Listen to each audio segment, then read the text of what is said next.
আসসালামু আলাইকুম দর্শক, আমি এখন দাঁড়িয়ে আছি মতিঝিল এলাকায়। আসলে মতিঝিল নামটা কেন আসলো, একটি ঝিল থেকে মতিঝিল নামটি এসেছে। আমি সেই ঝিলের পাশে এখন দাঁড়িয়ে আছি, চলুন দেখে আসি সেই ঝিলের বিস্তারিত।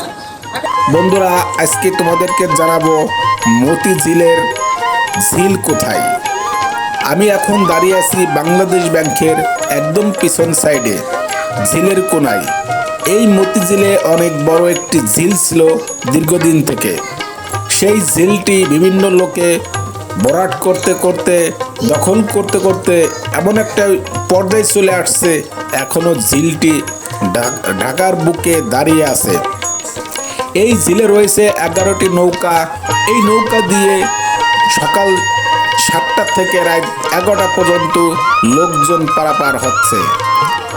এখানে 5 টাকা করে পার হতে দেয়া হয়।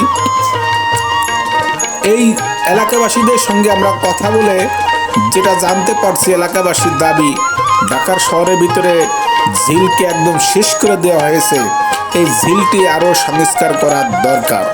নৌকার মাঝির সঙ্গে আমরা কথা বলে যেটা জানতে পারলাম, তারা সকাল থেকে রাত 11টা পর্যন্ত যে পরিমাণ লোক পার করছে, তাদের জীবন জীবিকা এই ঝিলের মাধ্যমে আসছে।